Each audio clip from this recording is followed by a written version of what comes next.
Assalamualaikum warahmatullahi wabarakatuh. Waalaikumsalam warahmatullahi wabarakatuh.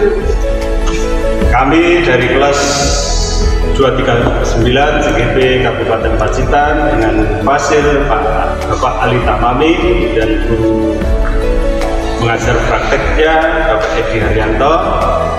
Kali ini akan mengadakan coaching ya dengan saya sendiri, nama Triyono dari SMK Negeri Pribuku. Kemudian rekan saya Yana Devi Anggreni dari TK Dharma Wanita 2 yang kali ini berlaku sebagai coach. Dan saya Eka Widodo dari SD Negeri 1 Taman Asli sebagai guru. Baik, kita mulai ya. Gimana kabarnya teman-teman? Alhamdulillah. Sebelum kita melakukan coaching, sebagai awal saya akan melakukan beberapa pertanyaan kepada teman-teman ya. Pertama, saya akan mendiskusikan rubrik penilaian pada coaching hari ini. Baik Bapak Ibu, pada coaching hari ini dan coachingnya akan saya amati, kemudian akan saya nilai sesuai dengan rubrik penilaian. Apakah sudah sesuai dengan alur TETA atau belum? Bagaimana Bu Yanu memberikan pertanyaan yang berbobot kepada coachingnya Pak Eko, dan bagaimana coaching tersebut merespon atau menanggapi dari pertanyaan coach. Jangan lupa disesuaikan dengan prinsip coaching diantara yaitu kemitraan, proses kreatif, dan memaksimalkan potensi. Baik, untuk pertanyaan pertama yang akan saya tanyakan kepada Bu Yanu adalah kompetensi apa yang akan Ibu kembangkan dalam coaching kali ini? Ya baik, terima kasih Bapak Tri. Pada kesempatan kali ini, kompetensi yang akan saya kembangkan yang pertama adalah present atau kehadiran penuh, mendengarkan aktif, dan juga memberikan pertanyaan yang berbobot.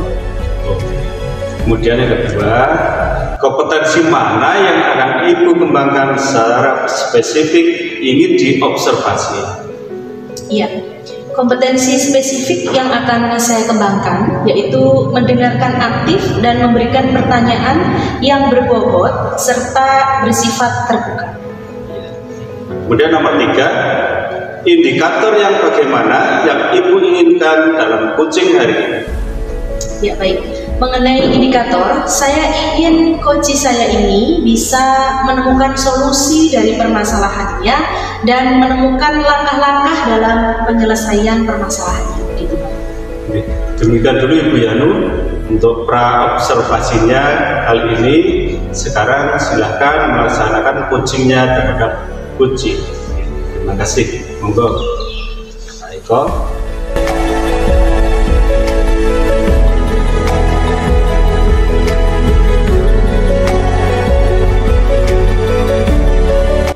Terima kasih Pak Tri atas waktu yang diberikan.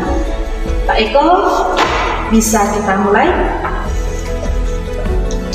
Ya, Assalamualaikum warahmatullahi wabarakatuh. Selamat siang Pak Eko. Waalaikumsalam warahmatullahi wabarakatuh. Selamat siang Bu Yanu. Iya, bagaimana kabarnya Pak Eko? Alhamdulillah baik Bu. Ya, alhamdulillah ya. Kalau baik itu juga yang saya harapkan. Oke. Pak Eko, kira-kira tujuan dari pertemuan kita hari ini itu apa?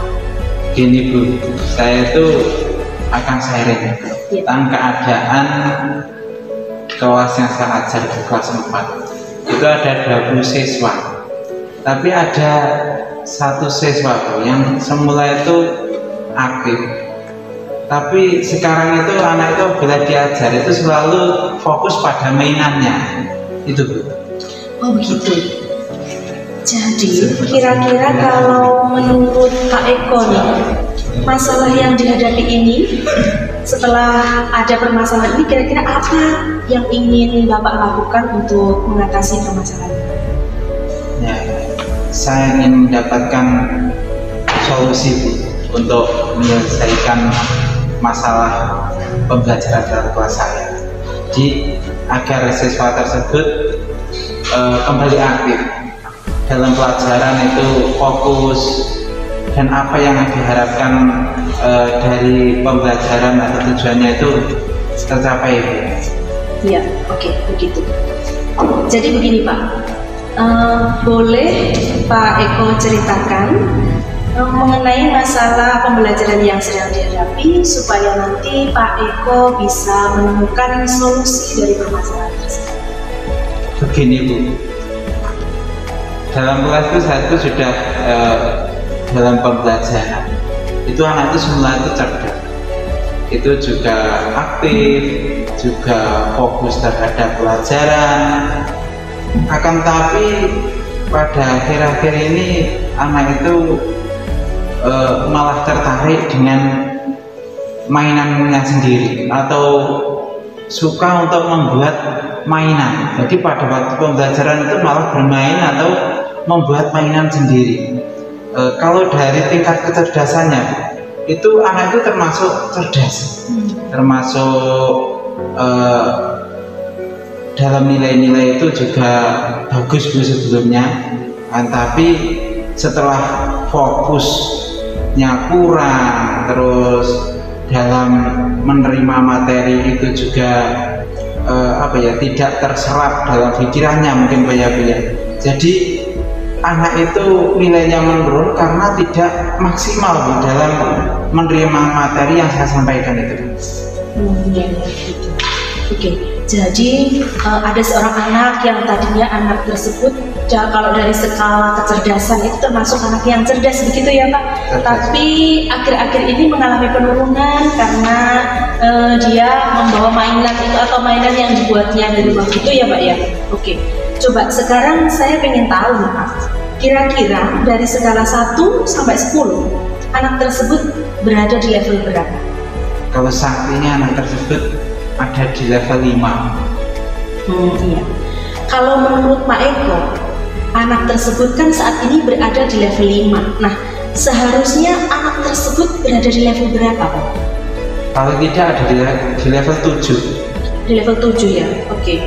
Nah, kalau kira-kira anak tersebut seharusnya berada di level 7 ya Pak, tapi pada kenyataannya anak tersebut kan berada di level 5. Nah, yang ingin saya tahu nih Pak, kira-kira apa yang membuat anak tersebut menjadi seperti itu Pak Eko? Saya sendiri kurang tahu apa yang menyebabkan seperti itu. Mungkin karena anak tersebut kurang belajar atau karena yang lainnya. Oh iya begitu ya. Nah, ini yang ingin saya tahu selanjutnya, ingin saya tanyakan, apakah terjadi penurunan ini hanya di mata pelajaran tertentu atau mata pelajaran Bapak, atau ini terjadi di semua mata pelajaran? Ini Bu, saya sudah sharing dengan pelajaran yang tidak saya ampu itu pendidikan jasmani dan pendidikan agama Islam. Kalau di pendidikan jasmani itu anak itu katanya biasa Bu, karena lebih banyak pada praktek. Jadi anak itu ya memang suka terhadap pelajaran pendidikan jasmani. Tapi kalau di pendidikan agama Islam, anak itu juga sama Bu, lebih dominan terhadap bermain daripada terhadap materi yang disampaikan oleh Pak Guru agamanya Bu. Karena dalam materi agama menurut Pak Guru agamanya Bu, itu anak itu kalau hafalan saja itu yang semula itu paling tidak satu pertemuan itu hafal, itu sudah beberapa pertemuan sama sekali tidak ada niat untuk menghafal Bu, gitu. Jadi kalau di pelajaran agama Islam itu ada kesamaan dengan pelajaran yang saya ambil. Jadi dari apa yang saya tangkap tadi ya Pak, kalau anak tersebut mendapatkan materi dengan praktik, contohnya di pelajaran olahraga, anak tersebut masih tetap aktif begitu ya Pak. Namun pelajaran yang hanya mendengarkan atau menggunakan materi sama dengan pelajaran yang Bapak ampu, yaitu mengalami penurunan begitu ya Pak. Oke, baik. Kira-kira apakah Bapak sudah mencari tahu mengenai anak tersebut, misalnya mencari tahu tentang keadaan di lingkungan rumahnya mungkin? Oh iya, ini menurut informasi yang saya dapatkan, kalau di rumah anak tersebut juga malas belajar. Mereka anak tersebut lebih ke arah bermain, hanya bermain dengan temannya maupun bermain sendiri. Kalau menurut informasi itu, kalau anak tersebut dalam pembelajaran di rumah itu hampir sama sekali bisa dikatakan tidak belajar, lebih dominan terhadap bermain. Dia bermain, kalau di desa itu ya bermainnya di kali, di sawah dan sebagainya. Itu anak itu dominan terhadap bermain daripada dia itu belajar. Kalau siangnya tidak bermain, otomatis malamnya capek, Bu. Sehingga anak tersebut tidak belajar, terus tidur gitu. Oke. Nah, kalau dari informasi di lingkungan sekitar rumah yang didapatkan oleh Pak Eko tadi, ada anaknya seperti itu ya Pak. Kemudian yang ingin saya tanyakan nih Pak, bagaimana kalau pembelajaran di kelasnya Pak? Kalau pembelajaran di kelas itu gini Bu, kalau anak itu saya tanya langsung, menurut anak itu setiap pembelajaran yang saya sampaikan tersebut, anak itu tidak paham, sehingga anak itu merasa bosan, merasa dia itu tidak bisa, sehingga anak tersebut cenderung untuk bermain sendiri atau membuat permainan atau membuat suatu alat yang digunakan untuk bermain, itu karena anak tersebut merasakan pembelajaran itu sudah tidak mampu dikuasainya, sehingga saya tuh tanya, terus bagaimana yang kamu harapkan itu? Dia itu lebih paham apabila saya itu mengajar menggunakan media, baik itu dengan gambar ataupun dengan penggunaan IT, mungkin dengan video pembelajaran. Anak itu katanya itu walaupun sedikit itu bisa menerima kalau ada alat bantu dari IT maupun media pembelajaran yang saya gunakan itu pas atau sesuai dengan harapan anak tersebut gitu. Oke, baik, sangat luar biasa sekali ya Pak Eko ya. Terus kira-kira nih Pak, apa yang mungkin bisa Bapak lakukan ke depannya untuk menyelesaikan permasalahan yang terjadi ini Pak, agar siswa tersebut lebih fokus dalam pembelajaran di kelasnya, terutama pembelajaran yang Bapak Eko berikan? Saya akan melakukan pembelajaran dengan menggunakan media yang dibutuhkan anak tersebut. Contohnya kalau dalam pembelajaran matematika berhitung, anak tersebut ingin menggunakan media tertentu yang dibutuhkan, kalau memang sudah saya siapkan sebelumnya, itu juga saya akan menggunakannya. Dan juga saya akan memperbanyak ice breaking agar anak tersebut kembali fokus dengan stop yang mungkin bisa menambah semangat siswa dalam menerima pelajaran yang saya sampaikan. Iya, begitu. Oke, luar biasa sekali ya Pak Eko ya. Nah, terus begini nih Pak, tadi kan pendekatan yang Bapak lakukan itu dari sisi pembelajarannya ya Pak ya. Selain dalam pembelajaran nih Pak, kira-kira pendekatan seperti apa lagi atau rencana apa yang akan Pak Eko lakukan untuk kemajuan anak tersebut? Saya akan datang ke rumah anak tersebut untuk berbicara dengan orang tuanya, membicarakan tentang proses pembelajaran si anak. Mungkin kalau tidak pernah didampingi, ya akan saya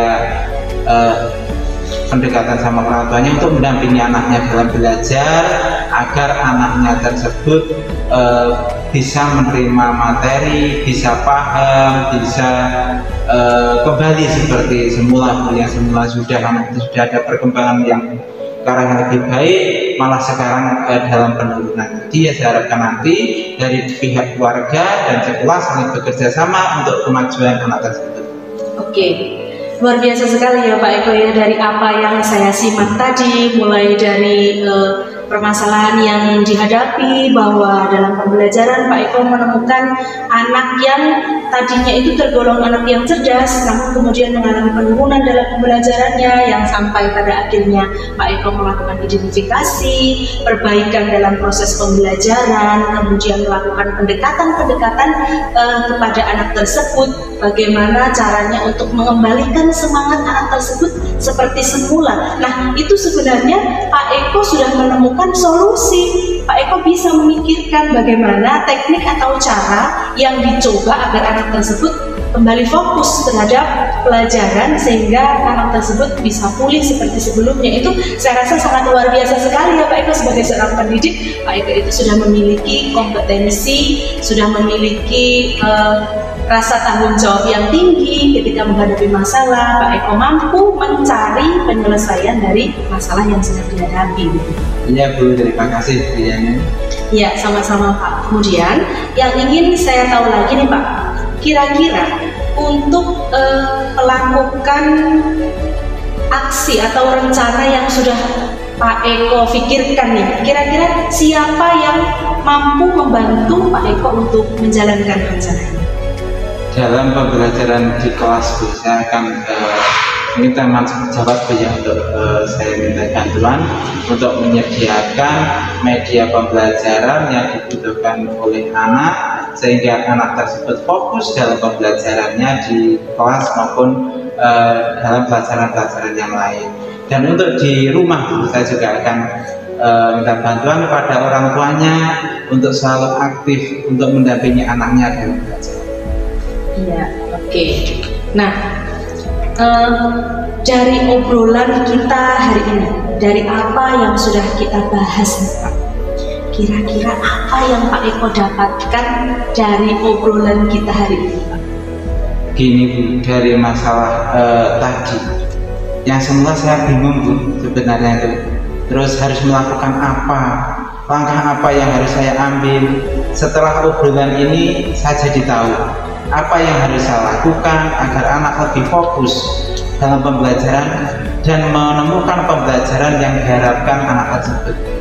Oke, baik. Jadi saya dapat menyimpulkan bahwa pertemuan hari ini sangat luar biasa ya Pak. Saya juga mendapatkan pengalaman dari permasalahan yang dihadapi Pak Eko, dan ternyata Pak Eko itu adalah seorang guru yang sangat bertanggung jawab, mampu menyimpulkan, mengidentifikasi, kemudian mampu menemukan solusi dari permasalahan yang dihadapi oleh Pak Eko. Nah, saya sebagai seorang coach nih Pak, setelah apa yang kita sharingkan hari ini, apa yang kita obrolkan hari ini, saya sangat menunggu kemajuan ataupun perkembangan setelah rencana yang dilaksanakan oleh Pak Eko tersebut ya. Saya ingin tahu nanti cerita di kemudian hari kalau kita bisa sharing lagi setelah melakukan semua rencana dan juga setelah melakukan aksi, kira-kira perubahan apa yang terjadi pada anak tersebut. Begitu ya Pak Eko? Ya Bu, tentu saja perkembangan dari anak tersebut dan apa yang saya lakukan. Ya Bu, terima kasih banyak atas waktunya. Iya, terima kasih. Oke, ya sama-sama Pak Eko, saya juga berterima kasih karena Pak Eko sudah mau menceritakan permasalahannya kepada saya, yang pada akhirnya kita sama-sama tahu, sama-sama menemukan solusi. Oke, saya rasa untuk coaching hari ini sudah cukup Pak Eko. Semoga Pak Eko kedepannya lebih baik lagi, segala rencananya bisa dilaksanakan dengan baik tanpa hambatan dan juga mampu memberikan dampak yang terbaik untuk anak tersebut. Begitu ya Pak Eko. Akhirnya, wassalamualaikum warahmatullahi wabarakatuh. Waalaikumsalam warahmatullahi wabarakatuh.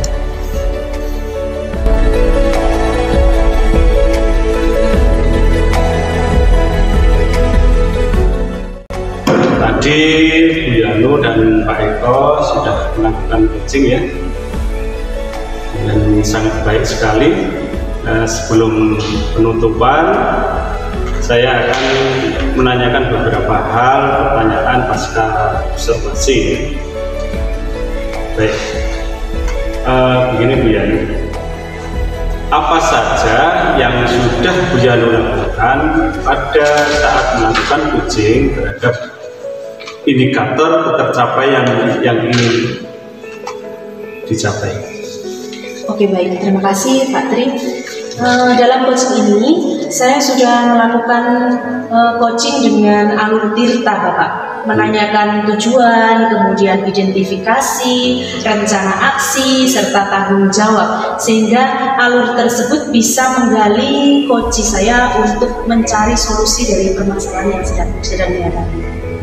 Oke, Bu Yanu, menurut saya sebagai observer untuk proses coaching antara Bu Yanu dan Pak Eko ini sudah berjalan dengan baik ya, dan juga proses alurnya itu juga sudah runtut ya, sesuai dengan alur tirta, dan juga Bu Yanu berusaha menggali dengan memberi pertanyaan-pertanyaan ya pada Pak Eko, sehingga Pak Eko terpancing untuk menjawab bagaimana mencari solusi ya dari setiap permasalahan. Kemudian pertanyaan kepada Bu Yanu sehingga bisa menemukan solusi dari permasalahannya. Dan coaching sudah dilakukan sesuai dengan prinsip coaching ya.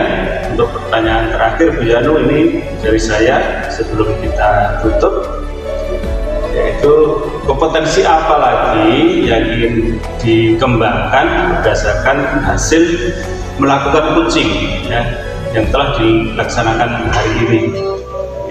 Ya, baik Pak. Kompetensi yang akan saya kembangkan dan ingin sekali terus saya lakukan yaitu dengan lebih baik lagi memahami proses, sehingga nantinya saya dapat melakukan coaching ini dengan lebih baik lagi. Oke, semoga kedepannya kita bisa melakukan coaching dengan lebih baik ya. Dan demikian observasi kita hari ini, semoga bermanfaat bagi kita semua. Saya tutup. Wassalamualaikum warahmatullahi wabarakatuh. Waalaikumsalam warahmatullahi wabarakatuh.